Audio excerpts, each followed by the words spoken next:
안녕하세요. 사연을 읽어주는 사연입니다. 여러분은 살면서 내가 알던 사람이 맞나 싶을 정도로 믿었던 사람에게 낯선 얼굴을 발견한 적이 있으신가요? 특히 그 사람이 내 평생을 약속한 반려자라면 그 충격과 상처는 이루 말할 수 없을 겁니다. 결혼은 비가 오나 눈이 오나 서로의 우산이 되어주겠다는 약속이죠. 하지만 오늘 만나볼 사연의 주인공은 가장 큰 비를 맞고 있을 때 오히려 우산을 빼앗기고 매몰차게 비바람 속으로 내몰렸다고 합니다. 하지만 여러분, 미리 말씀드릴게요. 오늘 사연은 그저 눈물 속 빼는 슬픈 이야기가 아닙니다. 뼛속까지 시린 상처를 걸음 삼아 가장 완벽하고 짜릿하게 자신의 인생을 되찾은 아주 통쾌한 반전 드라마거든요. 오늘의 사연 제목부터 아주 심상치 않습니다. 내 얼굴 보면 밥맛 떨어져 출산한 아내에게 막말하던 남편의 소름 돋는 최후. 지금 바로 그녀의 치열했던 1년간의 기록 속으로 들어가 보겠습니다. 안녕하세요. 저는 이혼 3년 차, 이제는 어엿한 싱글 워킹맘으로 살아가고 있는 30대 여성입니다. 제 이야기가 누군가에게는 사이다 같은 위로가 되길 바라며 제가 어떻게 지옥 같던 결혼 생활을 끝내고 제 인생을 되찾았는지 그 1년의 치열했던 기록을 말씀드리려 합니다. 저희는 20대 중반이라는 비교적 이른 나이에 결혼했습니다. 연애 시절부터 남편은 저를 끔찍이 아꼈고 어딜 가나 손을 놓지 않아 주변에서는 다들 저희를 인꼬부부라고 불렀죠. 남편이 평소에도 예쁘고 화려하게 꾸미는 걸 좋아하는 이른바 외모지상주의 성향이 강하다는 건 알았습니다. 저 역시 꾸미는 것을 좋아했기에 연애 때는 그게 큰 문제라고 생각하지 않았습니다.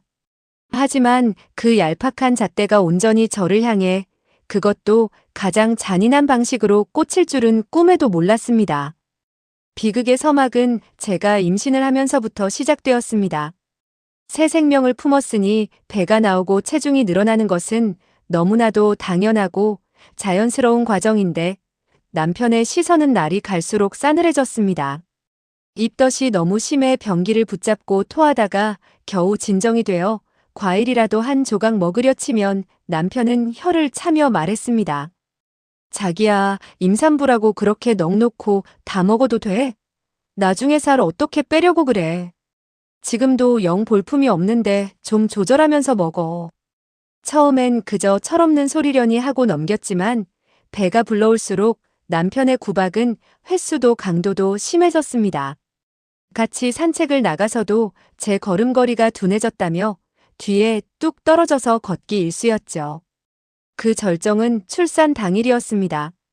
만삭의 무거운 몸, 터질 듯이 부은 발을 이끌고 제왕절개 수술을 하러 병원으로 가기 위해 현관을 나서려던 참이었습니다. 두려움과 긴장감에 손이 차가워진 저를 현관문 앞에서 위아래로 훑어보던 남편이 갑자기 짜증을 확 냈습니다.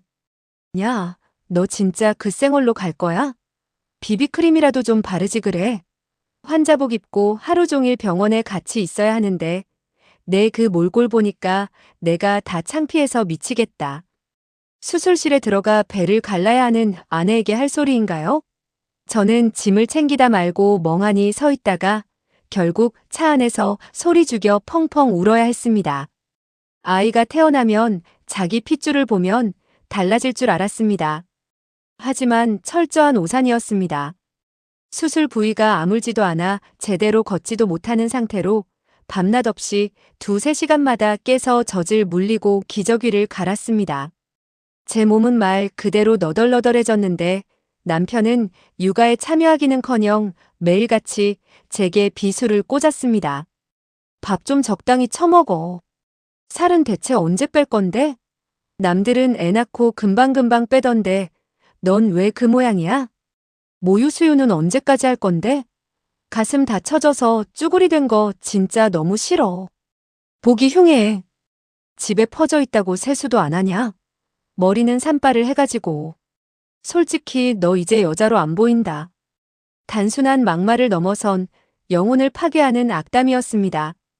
잠을 못 자서 눈은 퀭하고 머리카락은 한 움큼씩 빠지고 뼈마디가 시려 한여름에도 수면 양말을 신어야 했던 고통스러운 나날들. 산후 우울증까지 겹쳐 베란다 밖을 보며 정말 뛰어내리고 싶었던 날들이 하루 이틀이 아니었습니다. 그러다 아이 100일 무렵 결국 사달이 났습니다. 그날따라 아이가 등 센서가 켜졌는지 바닥에 눕히기만 하면 자지러지게 울었습니다.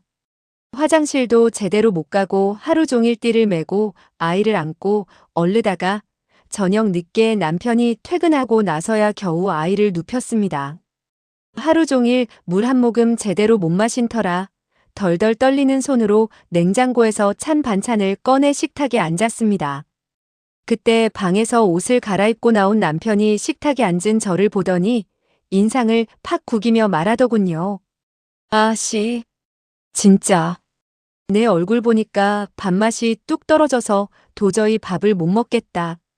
안 그래도 피곤해 죽겠는데 씻고 오든가 화장을 하든가 해라. 도저히 같이 못 앉아 있겠으니까 난 따로 먹을게. 그 순간 제 안에서 무언가 툭 하고 끊어지는 소리가 났습니다. 저는 들고 있던 숟가락을 싱크대 쪽으로 있는 힘껏 집어 던지며 소리쳤습니다. 너는 나를 사랑한 게 아니라 내 껍데기만 사랑한 거냐? 내 몸 회복도 덜 된 상태로. 하루 종일 내 새끼 보느라 미쳐버릴 것 같은 내가 안쓰럽지도 않아? 나라고 안 꾸미고 싶어. 꾸밀 시간이 어딨는데. 넌 손가락 하나 까딱 안 하면서. 하지만 남편의 입에서 나온 말은 제 마지막 남은 일말의 기대마저 산산조각 냈습니다. 아, 애 낳고 이따위 모습일 줄 알았으면 나 너랑 결혼도 안 했어. 내가 집에서 펑펑 놀면서 집안이라고 애 보는 거 말고 하는 게 뭔데? 살 빼는 게 그렇게 힘들어. 너네 엄마이기 이전에 내 와이프잖아. 날 위해서 내가 대체 노력한 게 뭐냐고. 얼굴은 쭈글쭈글하고 온몸은 퉁퉁 부어가지고. 이딴 꼴을 하고 있는데 내가 널 대접해주게 생겼냐? 남편은 씩씩대며 식탁 위 밥상을 엎어버리더니 며칠 동안 집에 안 들어올 테니까 혼자서 반성 좀 해라라며 지갑만 챙겨 쾅 소리가 나게 문을 닫고 나가버렸습니다. 바닥에 엎어진 밥과 반찬들 사이로 주저앉아 저는 밤새도록 짐승처럼 울부짖었습니다. 그리고 며칠 내내 쏟아낸 눈물이 말라갈 때쯤 제 머릿속에는 놀랍도록 차가운 이성이 찾아왔습니다. 이대로는 억울해서 못 산다. 철저하게 복수하고 내 발로 아주 당당하게 나간다. 하지만 현실은 냉혹했습니다. 아이는 100일밖에 안 된 핏덩이였고 출산으로 경력은 단절되어 당장 저 혼자서는 아이를 키울 경제적 자립이 불가능했습니다. 저는 딱 1년만 더 이 지옥 같은 결혼 생활을 유지하며 완벽한 이혼을 준비하기로 결심했습니다. 저는 며칠 뒤 억장이 무너지는 굴욕을 참으며 남편에게 전화를 걸었습니다. 여보, 내가 다 잘못했어. 내가 뼈를 깎는 노력을 해서라도 당신이 사랑했던 옛날 그 예뻤던 모습으로 꼭 돌아갈게. 그러니까 나한테 기회를 줘. 남편은 승리감에 찬 목소리로 헛기침을 하더군요. 저는 조건을 내걸었습니다. 대신 내가 관리를 할 수 있게 하루 4시간만 시터 이모님을 쓰게 해줘. 그리고 헬스PT랑 피부과 다닐 수 있게 지원해줘. 최선을 다해볼게. 그동안 남편이 벌어온 돈 혹시나 아이한테 돈 들어갈까봐 제 옷 한 벌 안 사고 알뜰살뜰 모았지만 이제는 그럴 이유가 전혀 없어졌으니까요. 남편은 콧방귀를 뀌며 말했습니다. 그래 해봐.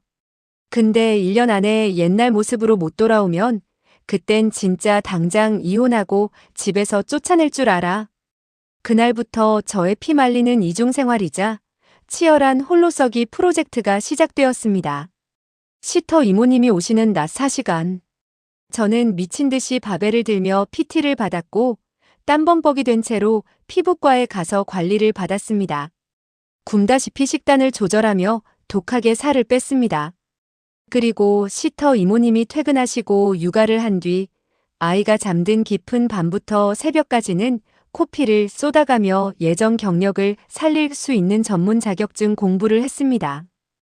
복수심과 도끼가 오를 대로 올라 하루 3시간 이상 자본 적이 없었지만 피곤한 줄도 몰랐습니다.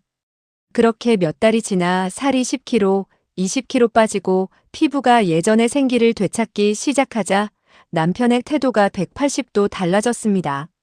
퇴근하고 오면 저를 보며 눈을 반짝였고 우리 마누라 예뻐졌네라며 엉덩이를 툭툭 치고 칭찬을 하기 시작했습니다.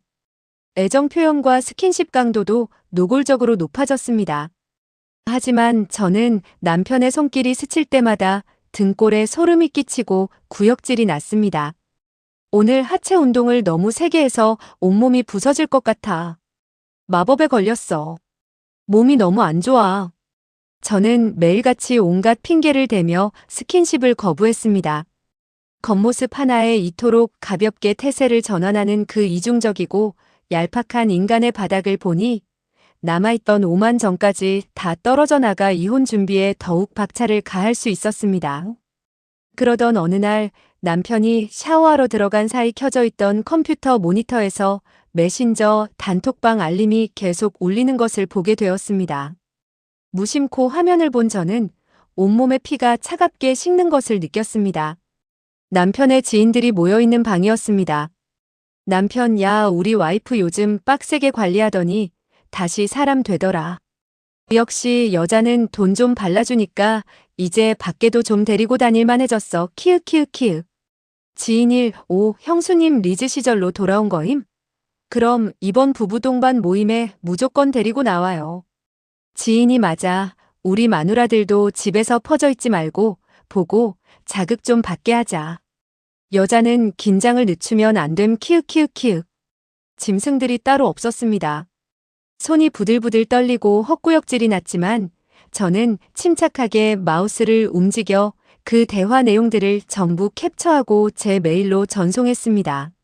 이혼 소송에서 저 인간의 실체를 증명하고 위자료를 청구할 때 쓰일 아주 완벽하고 소중한 자료들이었으니까요. 그리고 드디어 남편이 그토록 기다리고 기다리던 근 2년 만에 부부 동반 모임 날이 밝았습니다. 모임 장소인 고급 레스토랑에 도착하자 남편은 세상을 다 가진 듯한 거만한 표정으로 저를 에스코트하며 지인들에게 자랑을 늘어놓았습니다. 남편의 지인들과 그 아내들은 확 달라진 저를 보며 놀란 눈치였고 어떻게 살을 뺐냐며 부러운 시선을 보냈죠.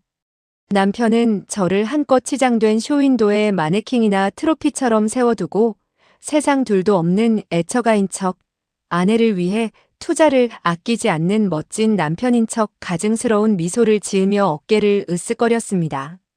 남편의 그 역겨운 입꼬리를 보는 순간 지난 1년간 숨죽여 참아왔던 분노와 서러움의 게이지가 펑 하고 터져버렸습니다. 저는 들고 있던 샴페인 잔을 테이블에 탁 하고 깨질 듯이 내려놓았습니다. 순식간에 시선이 제게 쏠렸고 저는 사람들을 향해 또박또박 큰 소리로 말했습니다. 다들 살 어떻게 뺐냐고 물어보셨죠? 비결 알려드릴까요? 제가 임신하고 살이 20kg 쪘었는데 제 살찐 모습 보더니 남편이 밥맛 떨어져서 나랑 밥 못 먹겠다며 밥상을 엎고 집을 나가버리더라고요. 출산하고 몸도 안 풀린 아내한테 쭈글쭈글해서 여자로 안 보인다. 짐승 취급하면서 온갖 구박이랑 모욕을 다 하길래 너무 억울하고 죽고 싶어서 도끼 품고 죽을 만큼 돈 쓰고 노력해서 억지로 뺀 겁니다. 화기애애했던 레스토랑 안이 순식간에 찬물을 끼얹은 듯 얼어붙었습니다. 남편은 얼굴이 백지장처럼 하얗게 질리더니 당황한 기색을 감추지 못하고 제 팔목을 거칠게 낚아챘습니다. 아, 너 미쳤어. 갑자기 왜 이래? 나가서 얘기해.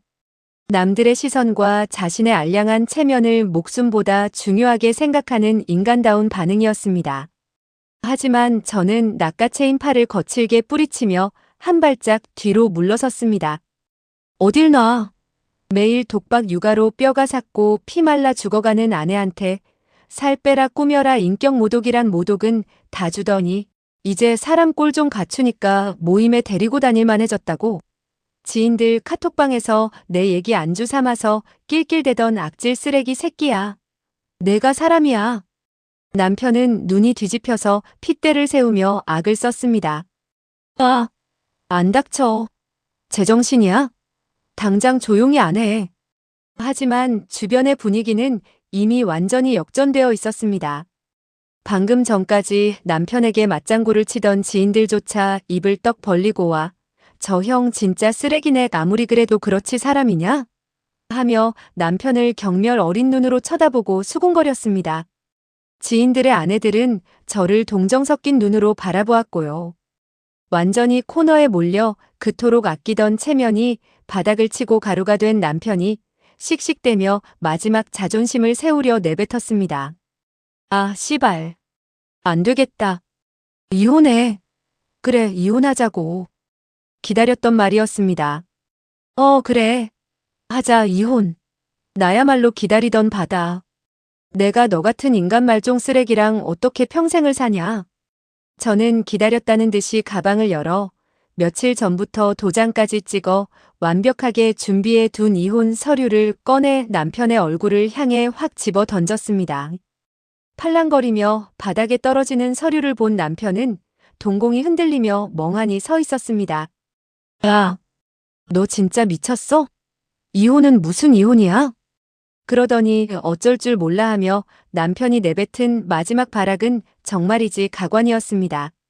아, 내 돈으로 PT 받고 피부과 가서 그만큼 이뻐졌으면 평생 나한테 엎드려 감사하면서 잘해야지. 내가 제정신이야? 너는 내 소유물이야. 내 돈으로 만든 내 거라고 알아. 그 말을 듣는 순간 이 인간은 정말 일말의 구제 가치도 없다는 것을 뼛속 깊이 깨달았습니다. 저는 피식 웃으며 가방을 챙겨 메고 마지막 일격을 날렸습니다. 내가 내 소유물이야? 내 잘난 체면 세워주는 자랑거리 인형이냐? 넌 재활용도 안 될 폐기물 쓰레기야. 구역질 나니까 제발 내 인생에서 영원히 꺼져달라고. 저는 당황해서 굳어있는 사람들을 뒤로하고 뒤도 돌아보지 않고 당당하게 그곳을 빠져나왔습니다. 곧바로 집으로 가 미리 싸둔 짐을 챙겨 아이를 품에 안고 친정으로 갔습니다. 당연히 말이 통할 리 없는 인간이니 협의 이혼은 불가능했고 즉각 소송 이혼으로 돌입했습니다. 남편은 그제야 현실 파악이 되었는지 아니면 완벽하게 꾸며진 트로피 아내를 놓치기 싫었던 건지 절대 헤어질 수 없다며 바짓가랑이를 붙잡고 매달렸습니다. 친정 앞까지 찾아와 무릎을 꿇고 울고불고 난리를 쳤죠. 하지만 제 마음은 이미 1년 전 그 차디찬 식은 밥을 물에 말아먹으며 오열하던 그 밤에 완벽하게 닫혀 있었습니다. 소송 과정에서 제가 지난 1년간 차곡차곡 모아둔 평소 남편의 폭언 녹음 파일, 지인들과 저를 모욕했던 카톡 캡처 자료들이 아주 큰 힘을 발휘했습니다. 유책 사유가 남편에게 명백하게 있었기에 이혼 소송은 위자료까지 넉넉히 받아내며 아주 순조롭고 통쾌하게 마무리되었습니다. 그리고 3년이 지난 지금 저는 1년간 밤잠 줄여가며 죽기 살기로 땄던 자격증과 결혼 전 경력을 살려 번듯한 직장에 당당히 취업해 능력 있는 싱글 워킹맘으로 살아가고 있습니다. 비록 예전처럼 비싼 돈 들여 피부과를 다니진 못하고 화려한 옷을 사입지도 못하지만 제 외모를 평가하고 깎아내리는 족쇄 같은 인간 없이 내 아이와 온전히 눈 맞추며 웃을 수 있는 지금의 삶이 너무나 소중합니다. 넉넉하지는 않지만 비로소 저는 진정한 제 자신을 되찾았고 제 마음은 그 어느 때보다 단단하고 평안합니다. 여러분 들으시면서 주먹 꽉 쥐셨죠? 저도 모르게 사연을 읽는 내내 숨을 죽이고 마지막엔 속으로 환호성을 질렀습니다. 그래, 하자, 이혼. 이 한마디가 이토록 통쾌하게 들릴 수가 없네요. 가장 축복받아야 할 임신과 출산이라는 과정 속에서 곁에서 지켜줘야 할 남편이 어떻게 저렇게 잔인할 수 있을까요?